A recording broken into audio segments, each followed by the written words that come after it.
Right. Good afternoon, everyone. Welcome to the 2026 Ivy Plus Annual Giving Conference. I'm Nicole Cook from Cornell University, and I'm honored to serve as your conference chair this year. On behalf of our team, I'm so glad you're here with us. We have more than 350 colleagues joining from across the Ivy League, along with peers from MIT, Stanford, and the University of Chicago. This incredible turnout is a powerful reminder of the community we're part of and the shared work that brings us all together. Before we go any further, I want to just take a quick moment to acknowledge the people who made this conference possible. A huge thank you goes to Ashley Budd from Cornell, our conference organizer, whose leadership, creativity, and follow through brought this entire experience to life. A thank you to our Cornell colleagues who have supported every detail behind the scenes, and to our Ivy Plus partners, our liaisons and speakers who have contributed their time, ideas, and perspectives to shape this program. It has truly been a collective effort, and we're grateful for all of your time and dedication. I also wanted to share a quick personal note. This is a moment where many of us are being asked to do more, reach more people, build deeper relationships, raise more money, and adapt to a rapidly changing environment. And yet, this is also a moment for real possibility. The opportunity to learn from each other, to challenge our assumptions, and to move our work forward together. That's what makes gatherings like this so valuable.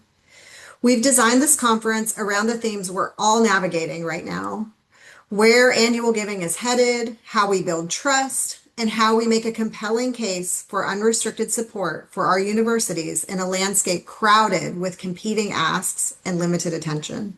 We are so fortunate to have a network like Ivy Plus to help us navigate difficult moments and big questions. So whether this is your first Ivy Plus conference or your 21st, your voice matters here. Each of you brings experience, perspective, and insight that strengthens our community. So take time over these next 2 days to learn from each other, get to know each other, and make connections. Take note of those who are doing work that is interesting to you and reach out after the conference to learn more. Because together we will discover the bold, practical steps we can take next to drive our work forward. Before we move into the keynote, just a few quick housekeeping notes for the conference. So first, we encourage you to keep your cameras on, especially during breakout sessions. It makes a big difference in creating a more engaging and connected experience. If you're able, add your institution's Zoom background and include your university name in your Zoom title. It's a simple way to help us recognize each other and build those connections across schools. You'll find the Zoom links for all the breakout sessions on the conference schedule page, and we'll stay right here in this room, in this Zoom for the keynote, and then you can navigate to the concurrent sessions from there. Some sessions throughout the conference will be recorded, depending on speaker preference.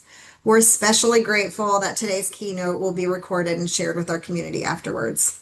And finally, we invite you to join the conference LinkedIn group to keep the conversation going beyond today, because so many of these conversations and the relationships that we make here last after today.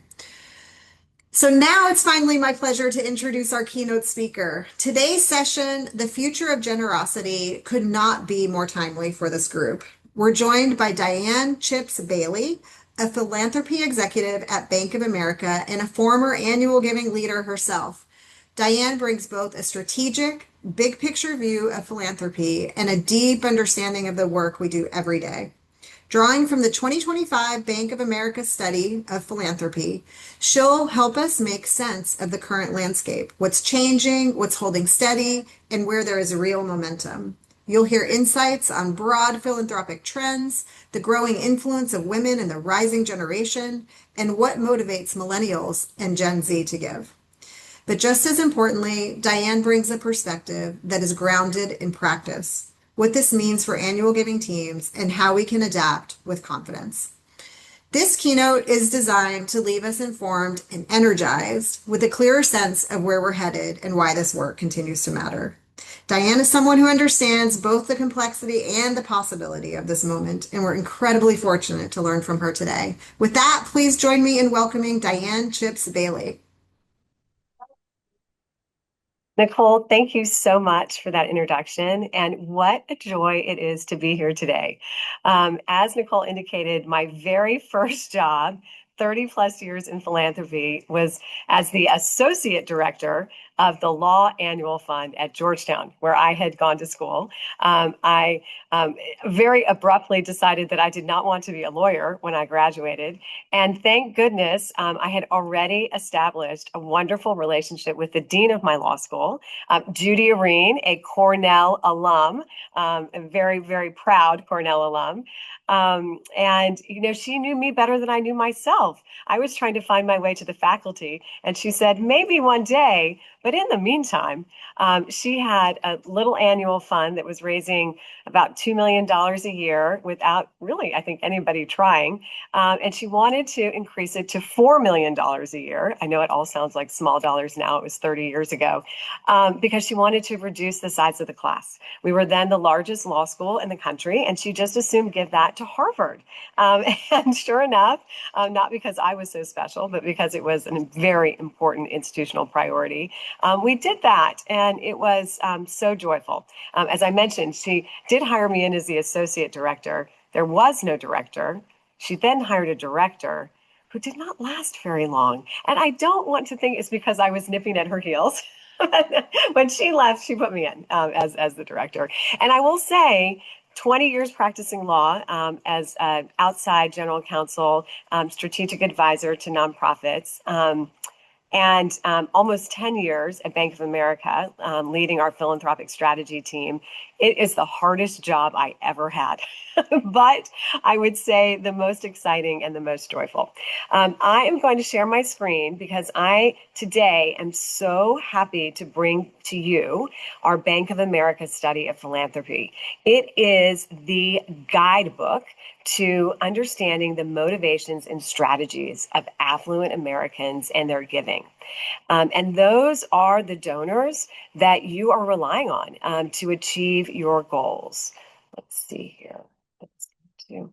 I hope people are familiar with the Bank of America study of philanthropy. We've been doing this research in partnership with the Lilly Family School of Philanthropy for 20 years.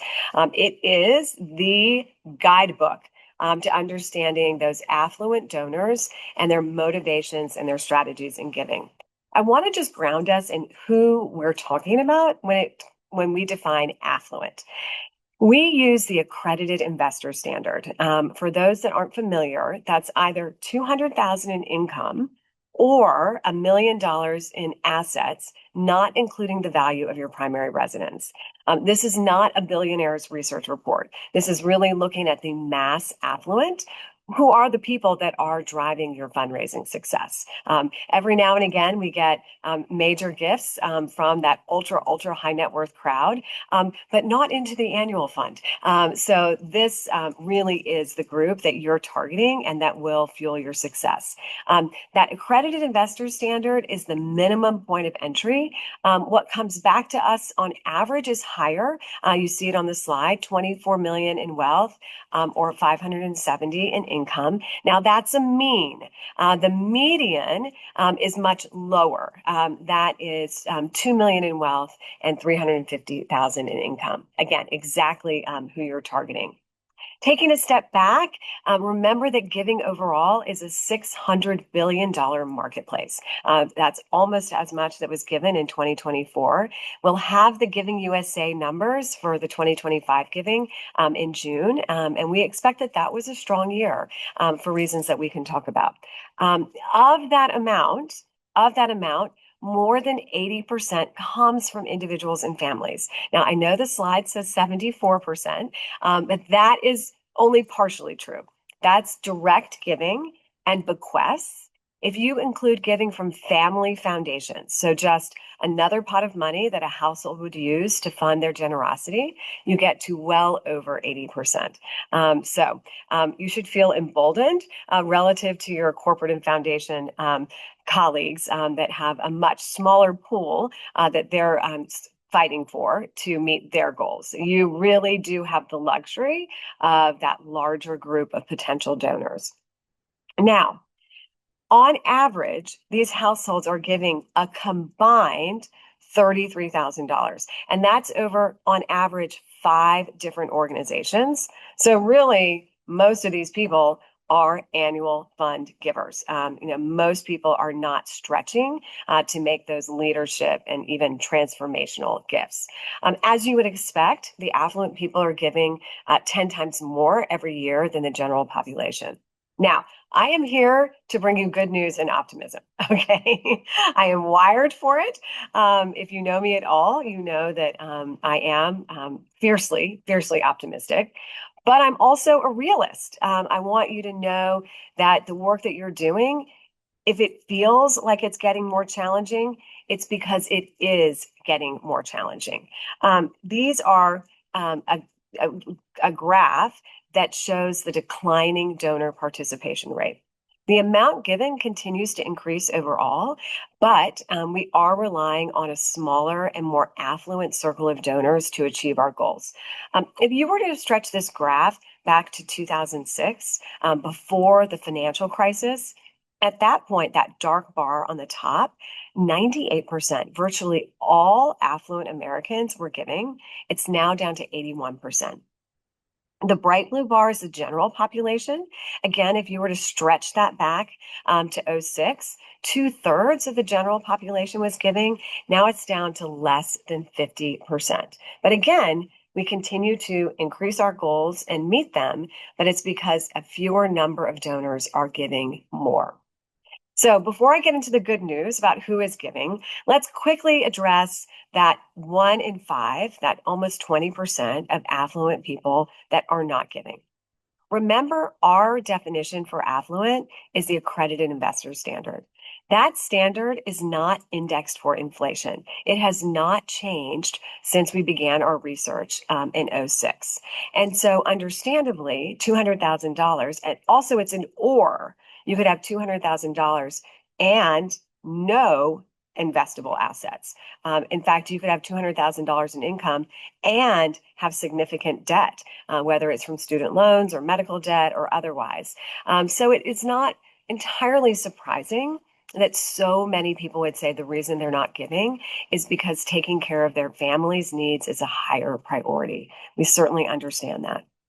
But what I want your volunteers to know is what you do, which is there are reasons beyond that actually the organization, your institution, can influence to encourage this dry powder that's sitting on the side to come into the philanthropic sector and hopefully to support your organization's annual fund.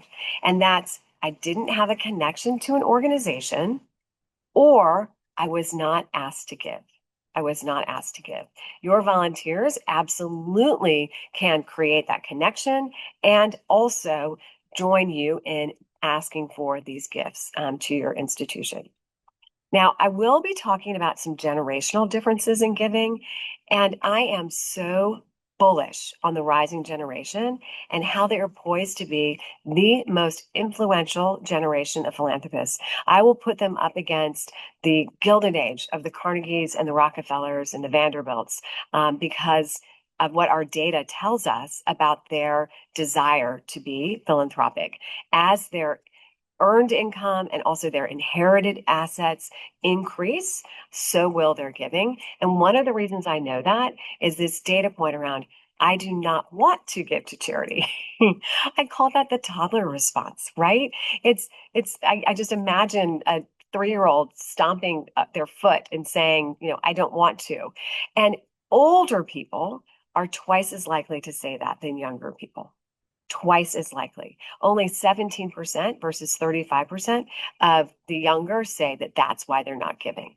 So they're not refusing to give because they're not pro-social. Again, it's largely because of their still growing affluence.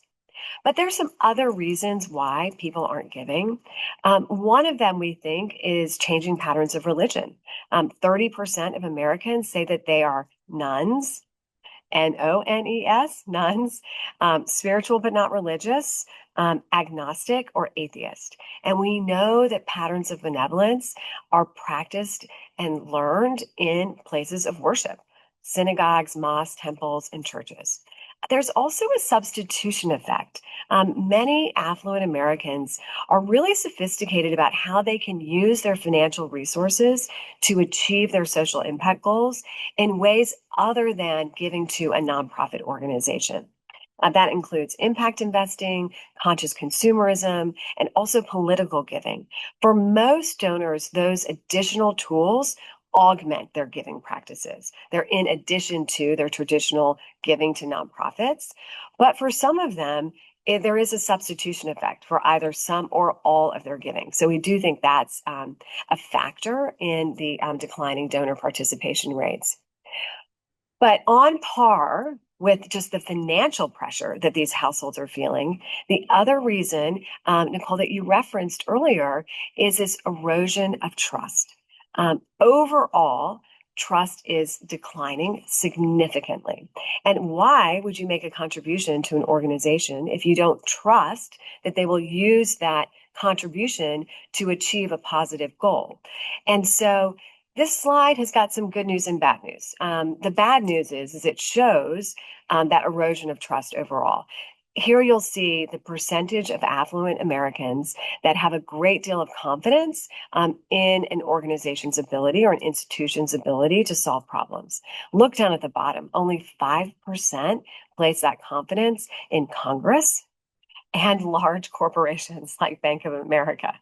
Now, nonprofit organizations are the highest ranked. So, on a relative basis, they enjoy more trust, but still, it's only 20% have a great deal of trust.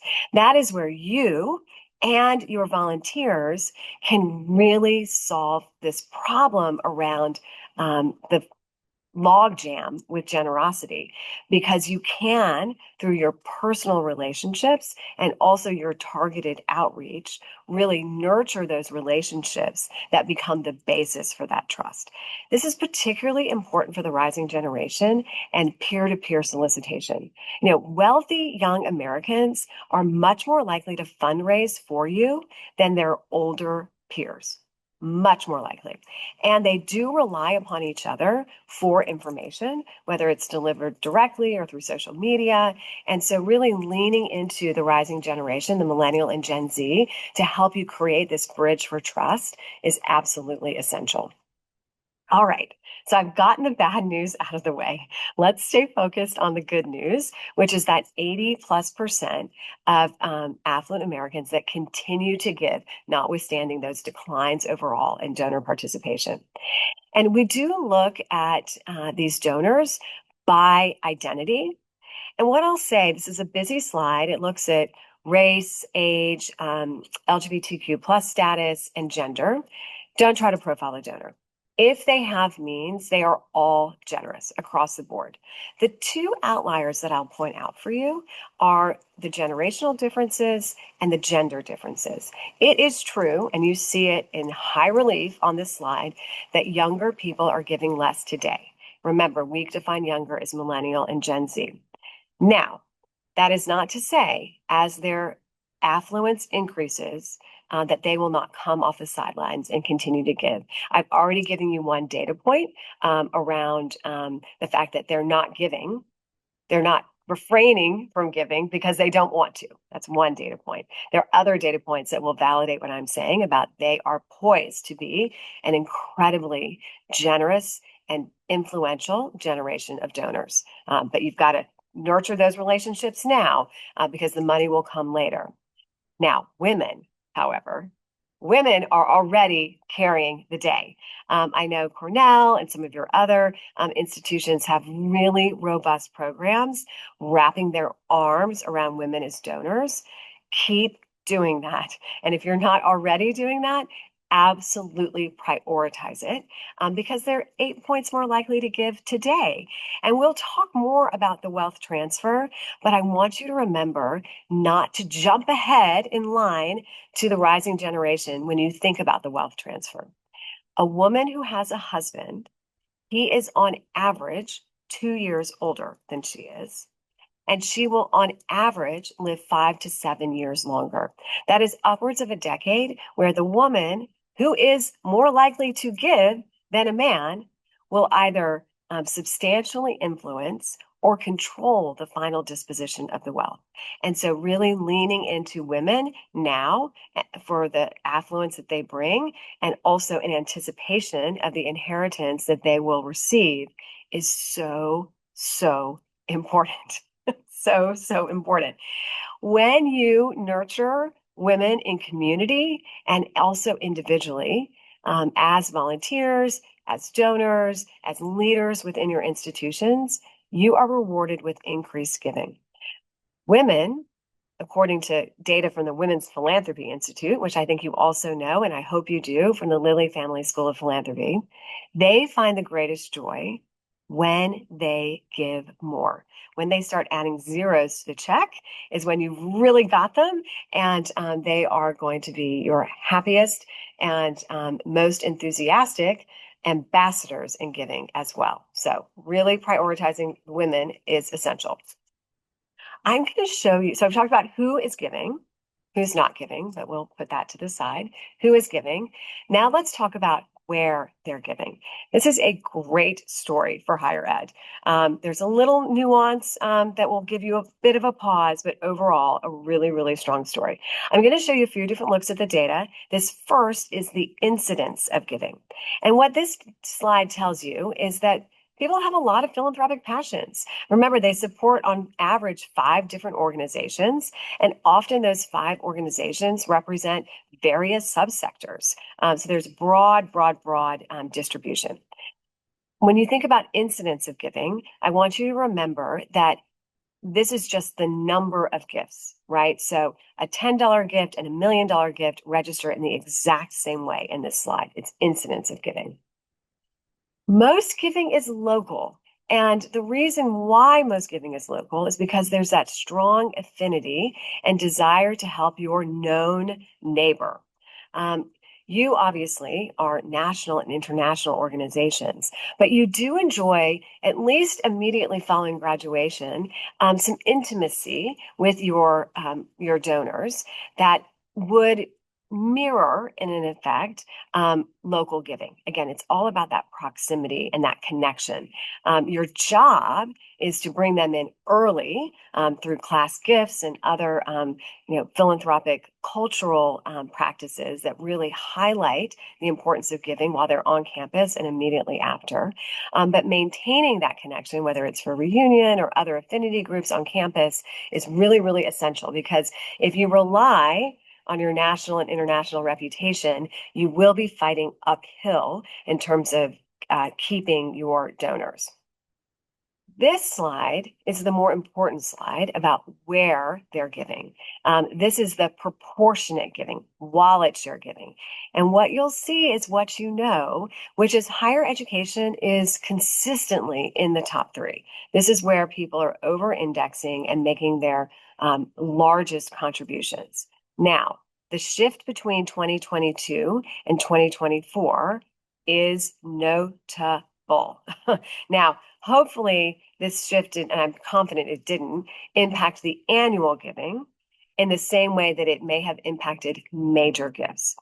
We know that 2024 was a really tumultuous time on campus, where global conflict and other sources of friction and controversy did, in many respects, create a chilling effect on these major gifts. But you should feel emboldened knowing that higher education really does rank highly in the priorities of these donors.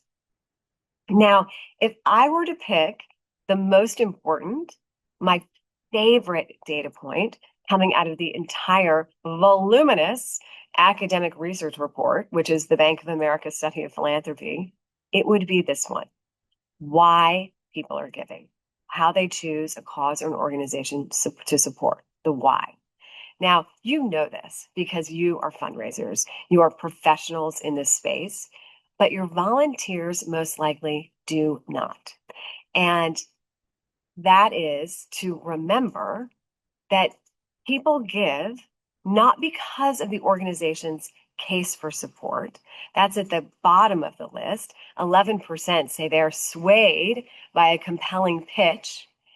It's really about them, their personal values, their interests, their experiences. So reminding your volunteers that fundraising is not sales. Fundraising is matchmaking is so, so important. This is particularly true as you go up the food chain to these larger gifts.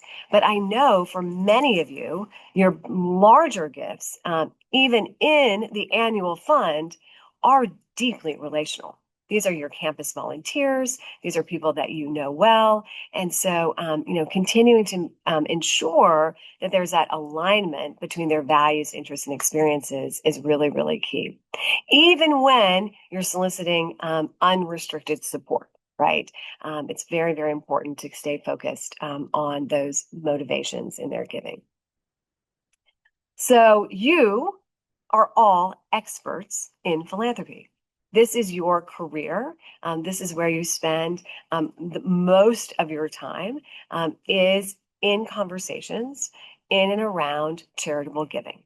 Of course, volunteerism and other expressions of generosity also. But at the end of the day, no money, no mission. So we are really focused on the giving part of the equation.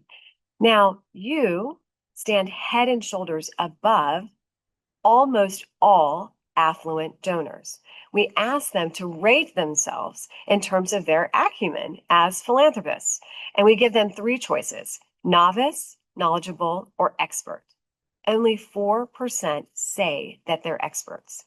And this data point, which is around how affluent Americans are giving, remember we've talked about who's giving, where they're giving, why they're giving. This is how they're giving. It's this data point that tells me that this is not feigned humility. This is really self-awareness when only 4% say they're experts, because the way in which they're giving is so inefficient. 90+% are just giving from personal disposable income, cash, checks, credit card. Only 4% are even giving appreciated securities. 2024, the markets were humming. These people most likely had significant appreciation built up in their investment portfolios. As we all know, giving long-term appreciated securities is a very tax-efficient way to give, and yet only 4% were doing that. And so it shows that they are not intentional about asset selection, not strategic about tax maximization. It also reminds us that we will be stuck with the smallest portion of their financial means. 98% of the wealth in this country is held outside of those liquid assets, cash, check, and credit card. And so by definition, if you're limited to that pool, the size of your gift will be artificially depressed relative to your capacity of your wealth. So really educating them about other assets to give is so, so important. We do look at our data by wealth segment. And so if you go higher up the wealth ladder and you get to the 5 million plus households, it's important to remember that half of those donors either have or are planning to establish some sort of giving vehicle, planned gift instrument in the next 3 years. So very important for you as you consider donor advised fund and private foundation giving in particular. But you're sophisticated enough to know that donor advised funds are not some amorphous pot of dark money. They're just a way for your donors to organize their giving. 21% on average is coming out of those donor advised funds directly to charitable purposes every year. So really, really, really key for you not to worry unnecessarily about donor advised funds. They really are the first responders in philanthropy and a great source of giving. You may think differently about how you solicit and when you solicit your donor advised fund holders. They're often really focused on making a gift to their DAF in December. So they might be a better June 30 donor because they will have already made those decisions around their gifts. Those gifts are likely grown with the market. So, come May and June, they might feel quite prepared and ready to make those gifts out of their donor advised funds. I'm going to leave plenty of time for dialogue, but before I wind down the conversation, I do want to remind you about the importance of volunteerism. You have the opportunity to engage folks as class liaisons, solicitors for other affinity groups, whether it's women or Rising Gen or other programs on campus, and you are so well served to do so. There are some greater differences in volunteering than you see in giving, whereas giving overall, they're all quite generous. Black African Americans substantially more likely to volunteer. Women, again, substantially more likely to volunteer. But look at the volunteer rates for the younger versus the older affluent Americans. They are volunteering at exactly equal rates. For those younger Americans, their time is their most scarce and valuable resource, right? And I mean, think about it. Building careers, often raising families, sometimes punishingly long commutes. They are starved for time. And yet they still are prioritizing volunteering at exactly equal rates. So that tells me it's another indicator that as their affluence increases, so will their generosity. Here's the thing, and you know this from your experience. Volunteering is often a gateway to increased giving, with volunteers giving 2.5 times more than non-volunteers, 2.5 times more. This is the last data point I have for you, and then we can shift into some dialogue. And this is a reminder, and really mostly for your volunteers, that giving and volunteering make us happy. Upwards of 90% say, yes, my giving and my volunteering contribute to my life satisfaction. They're making me more joyful through my investments of time, talent, treasure, testimony, and ties into these nonprofit organizations. This should embolden your volunteers as solicitors to really know that inviting them closer to your organization will invariably make that individual feel more joy, just as they do feel more joy. Before I wind down my presentation, I do want to pause and talk just a bit about the great wealth transfer. Planned giving is beyond your purview, but I do want you to be thinking about lifetime as well as legacy gifts. I know that all of your organizations have a siloed planned giving team, and they should because you are dealing with very sophisticated donors, but really putting into the zeitgeist and really as a key tenet of your culture of philanthropy, prioritizing lifetime and legacy giving equally is so key because of the $124 trillion wealth transfer with $18 trillion already earmarked for charitable purposes. That $18 trillion, it may sound like monopoly money, but I want to put it into perspective for you. The highest estimate I've seen for the funding base for nonprofits today is $8 trillion. And over the next 10 to 20 years, another $18 trillion is coming. So a huge driver for increased generosity. Some of that will be flowing into family giving vehicles, donor advised funds, and private foundations. But some of it will be coming directly to the organization. So important that you really think ahead about those planned gifts that could come to your institution, but also about the people that will receive this affluence. Remember, women will be often the first beneficiaries. Averages I've seen is at 70% of the the planned giving, wealth transfer resources will come to the woman. And certainly we know, based on the data, that rising generation, when they do receive those assets, ultimately are poised to help you, not only with their own giving, but also with that peer-to-peer fundraising. So I will pause there. I will take down my deck and look forward to your feedback. Questions, comments, anything that I've missed?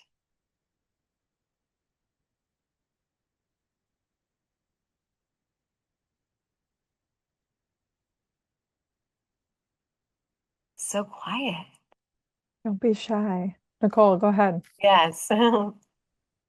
All right, I'll ask a question to get us started. One of the things that we've been working on at Cornell, and I know a lot of the other Ivies as well, is the donor advised fund work, and how do we really kind of leverage this new thing? We've seen a ton of growth at Cornell by doing very little actually to try to get more donor advised fund gifts. And I'm just wondering if you could tell us a little bit more about any characteristics you know about these donors, any behaviors, anything that we should know about as we're thinking about how to encourage more people to make their donor advised fund gift and reach them in a way that's compelling to them.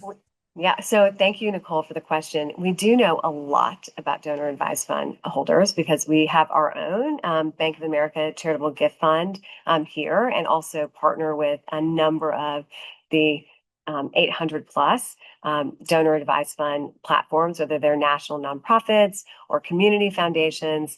And this is what we know about donor advised funds holders. They are your donors because remember, overall, the highest, most likely cause to support proportionately is religion, that place of worship gift to your membership dues, for lack of a better term, to your mosque, synagogue, church, temple.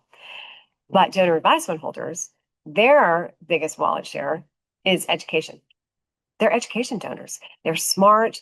They are often highly educated themselves. And so they do prioritize giving to education, even above basic needs and also places of religion. And so it's very important that you really prioritize your donor advisement holders. I know this sounds obvious because you're sophisticated institutions, but sometimes the gift processing teams just get it wrong. I mean, if you don't soft credit the actual donor in your system and somehow lose track of the fact that that gift is not from the donor advised fund sponsor, it's from the fund holder that recommended the gift, you are losing incredibly important information about your donors. So really having discipline around your record keeping is key. As I already mentioned, soliciting a donor advised fund holder in December is just not a great idea. I mean, yes, you don't have to pull them out of your standard appeals that go everywhere, but I wouldn't hit them hard with a personal follow-up until Q1 or even Q2. Because again, for their tax planning, they're usually making that contribution at the end of the year to their donor advised fund. And then if you let it sit there a little longer, right, it grows, right, in a tax efficient way with the growth of the market. And so often we find with our clients, it feels a little bit like found money, right? Because that, especially with the markets continuing to be really robust and strong, that, looking to them later after it's even grown a little bit to make their gift before your June 30 fiscal year end is really a best practice. But, when people hem and haw about how I access donor advised funds, there are very few donor advised funds. There are some, of course, that are intentionally blinded and wanting not to be known. And so, really just viewing it as an additional pocket for their generosity, not a separate segment to be approached in a different way, is really, really key. One pro tip, if you get a gift that is anonymous, a lot of times they it's by accident, right? That they really did not intend. It's just, they're fumbling around on their phones and they've got fat thumbs or whatever. You can go to the donor advised fund sponsor and say, are you sure? Like, are you really sure that this gift was intended to be anonymous? And most of them will go the extra step for you to contact the donor and just confirm. Particularly if it's a larger gift, you certainly don't want to run the risk of it actually was an accident and then you're not saying thank you, you're not stewarding them, you're not properly crediting it. So I think going that extra step is important and worthwhile, just to make sure, because it is so unusual that they actually want to be anonymous, especially with an institution of higher education. Usually they do want to be known for their generosity. Next question or comment, anything that seemed right or not. Hello, can you hear me Uh, all right?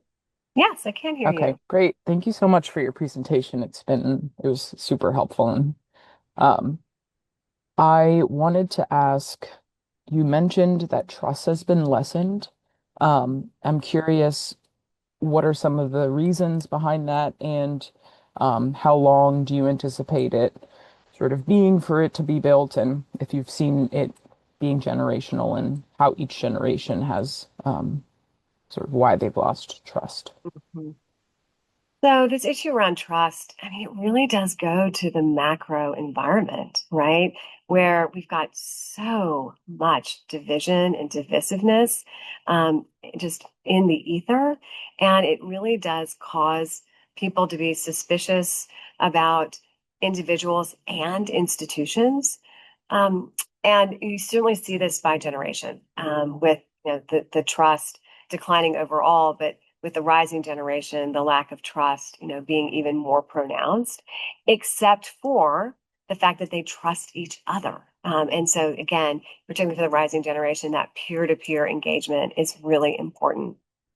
But adjacent to that is this issue around perceived impact. I didn't include these slides in the deck just sort of in the interest of time, but we have a whole series of data points around whether donors are actively monitoring their gift to see whether it's having the impact that they intended. 80% are not. There's a question around, do you think that your gift is having the intended impact? And 56% say they have no idea. They do not know. And the number one place they look to receive information about whether their gift is having the intended impact is the nonprofit organization they're supporting. And so you could look at those three data points together and develop a narrative, which in all transparency, I did, even as a former fundraising professional. You could develop a narrative around, well, shame on the nonprofits for not communicating their impact, right? If they don't know, and the number one source of information is that nonprofit, there must be something the nonprofit's not doing right. They must not be ascertaining their impact. They must not be communicating their impact. But as years go on, I know that that's not true. That's not true. Like, of course, you're putting together annual reports. Of course, you're sending stewardship letters talking about the impact of annual giving and the importance of it at your institution. Of course, you're doing all of that. But here's the thing, they're not hearing you. They're not hearing you. And so this goes to your question about trust. It's so difficult to build that bridge of trust by building the relationship, communicating the information, if you're caught in this vortex of too much noise. And so that's where your marketing and communications partners are so, so important, to being able to meet these prospective donors and current donors in a myriad of different ways, because everybody learns and processes information differently. And so you've got to try a lot of different modalities to get to the greatest number of people. Because, I want to be a low impact donor. Said no one ever, right? I mean, of course you're going to be encouraged to give and to give more if you perceive that your gift makes a difference. And so one of the things that we really counsel our clients to do is to leverage social media to its maximum potential. Its maximum potential. You should be able to reduce your proof points, those key impact metrics, down to an infographic that literally could fit on a postcard. Literally fit on a postcard. Because people have the attention span of gnats. It's horrific. And so, really being able to really drill it down to some simple data points is key. And then with that postcard, you know what I want you to do? I want you to find that vendor that puts the thank you note in a postcard and then embeds in the postcard a technology sticker.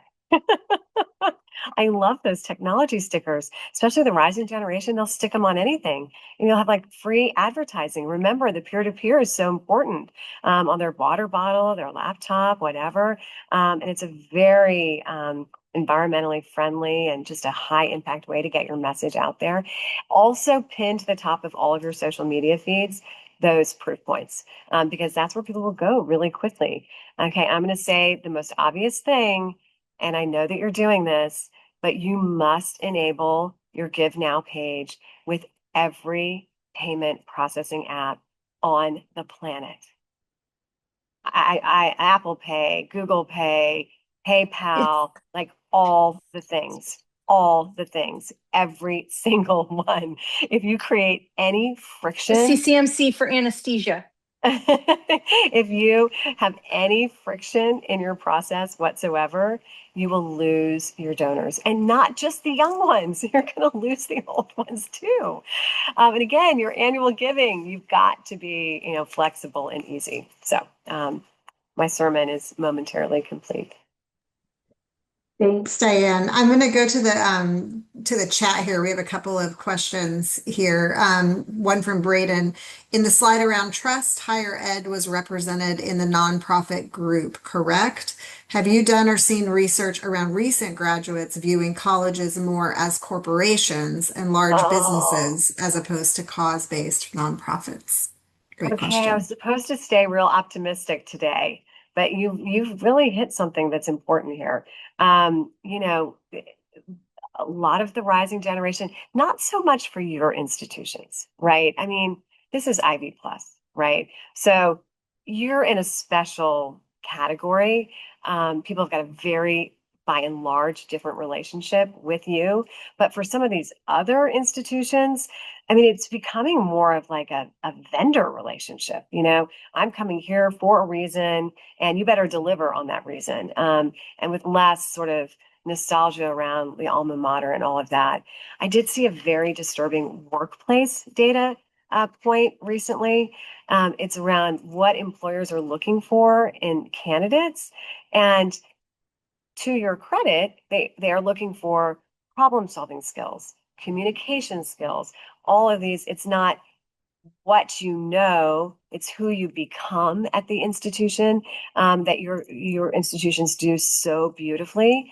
But like just the paper, only 5% said that piece of paper was really, really important to them in the hiring process. So it's a little nerve-wracking. But again, you are so fortunate to be in just a different category. You really do. You are blessed. Not that you won't have some naysayers in your mix. That's every institution, organization is going to have detractors from within. But by and large, you are in a much advantage place relative to others. I can't see the chat, so if there's another, Yes, because there's of the one bank more firewalls, if there's anything else. from Aaron. Somewhat related to this other question, we've noticed that once we get, this is Stanford, once we get our youngest donors' attention, they are wonderful volunteers. Your research resonates. Any advice on thoughts on how to get their attention or what meaningful ways they ask to be engaged? As you mentioned, their time is so valuable, so thinking about new ways to engage has been high on the list of priorities.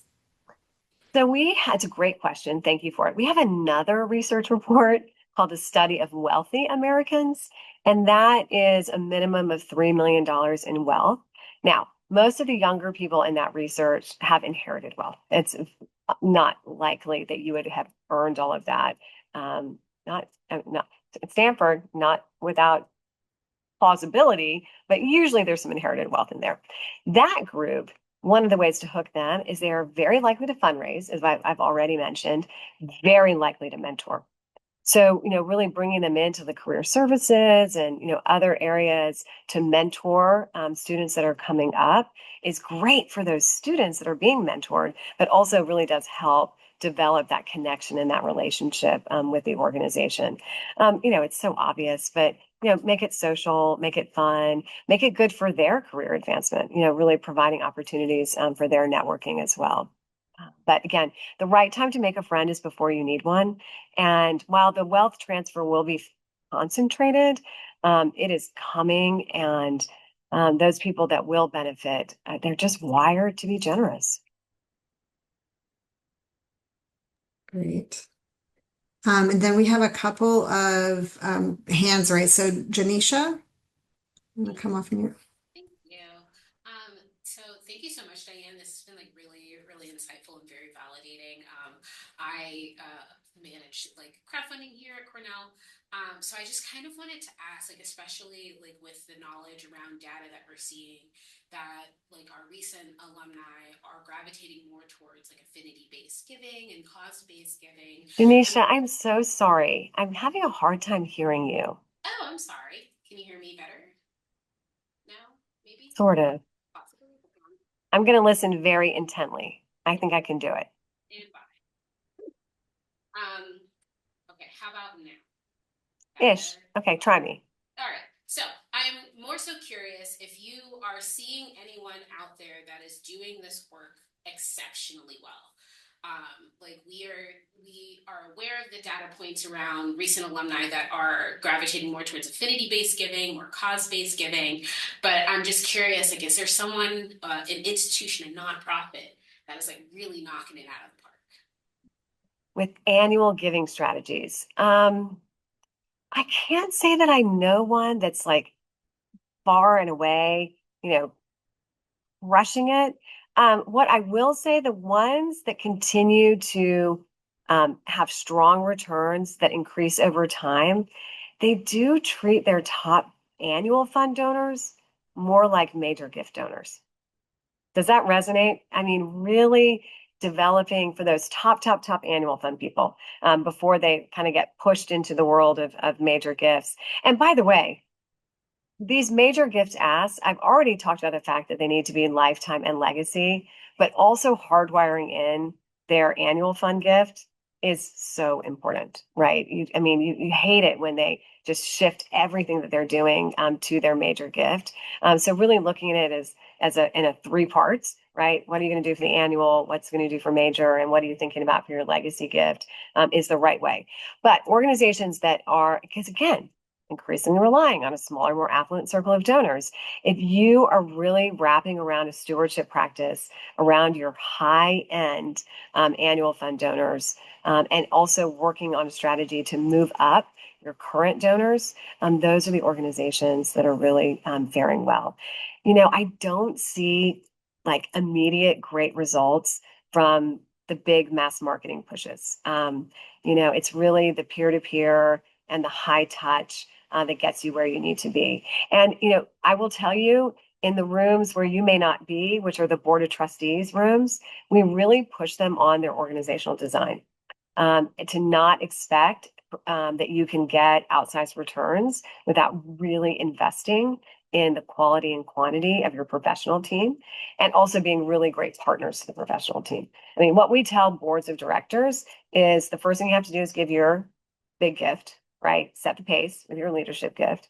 And by the way, that gift is not one size fits all.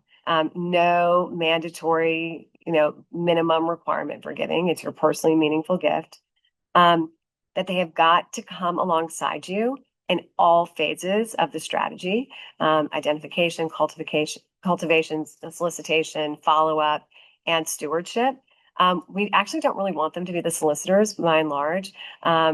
Maybe for the peer-to-peer, like the big mass efforts like giving days and reunions and things like that.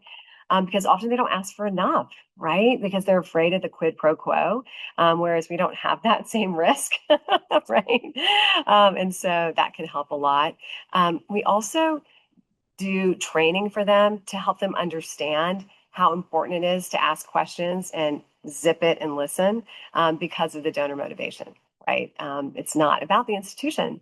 It's about the individual's values, interests, and experiences. So I feel it for you. And we're advocating loudly, even when you're not there. Oh, my friend. And Stammy Despo, that she'll be our last question, then we'll have to wrap up here. How perfect. How perfect that Stammy, my friend would be the last. Hi. Hi, this has been great. One of the things we haven't really touched on are taxes. We've talked about trust. Yes.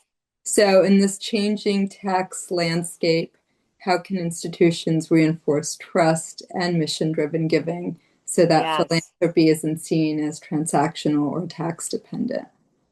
So we know because of how tax inefficient people are in their giving that they're not motivated in lifetime by taxes. Now, for large taxable estates, there is definitely a philanthropy play when they're looking to allocate their heirs, government, and philanthropy, right? So, but in lifetime giving, one thing coming out of the One Big Beautiful Bill Act that is actually great for annual fund giving is the new universal above the line deduction for non-itemizers, which is 90% of Americans.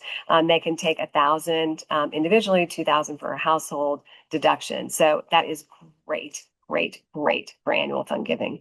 We're not that worried about the 0.5% hurdle and the haircut for the higher end wage earners because it's a little bit of a nuisance. But again, it's not really their motivation, and so I think that I think we'll be okay. Obviously, they're expecting some retraction, but I think the increase from the non-itemizers will, pretty much, balance that out. And they do think with the declining donor participation rates, this new incentive for non-itemizers may bring people off the sidelines in their giving, which is just good for society. I mean, once you start giving, it does create sort of a virtuous cycle, right? Where you become more connected to your community, which, builds those confidence in relationships and inspires increased generosity. So on balance, I think it's good news. Great. Great. I think that we are exactly at time. It's 1:30. So thank you so much, Dianne. You've given us so much to think about as we head into the next 2 afternoons here that we have for our conference. So thank you so much. Really, really appreciate you being here today to kick off our conference. Well, I've been so honored to be here, and it feels like coming home in so many ways. And just thank you so much for the invitation, and enjoy the rest of your time together. Thank you. Thanks again. Bye-bye.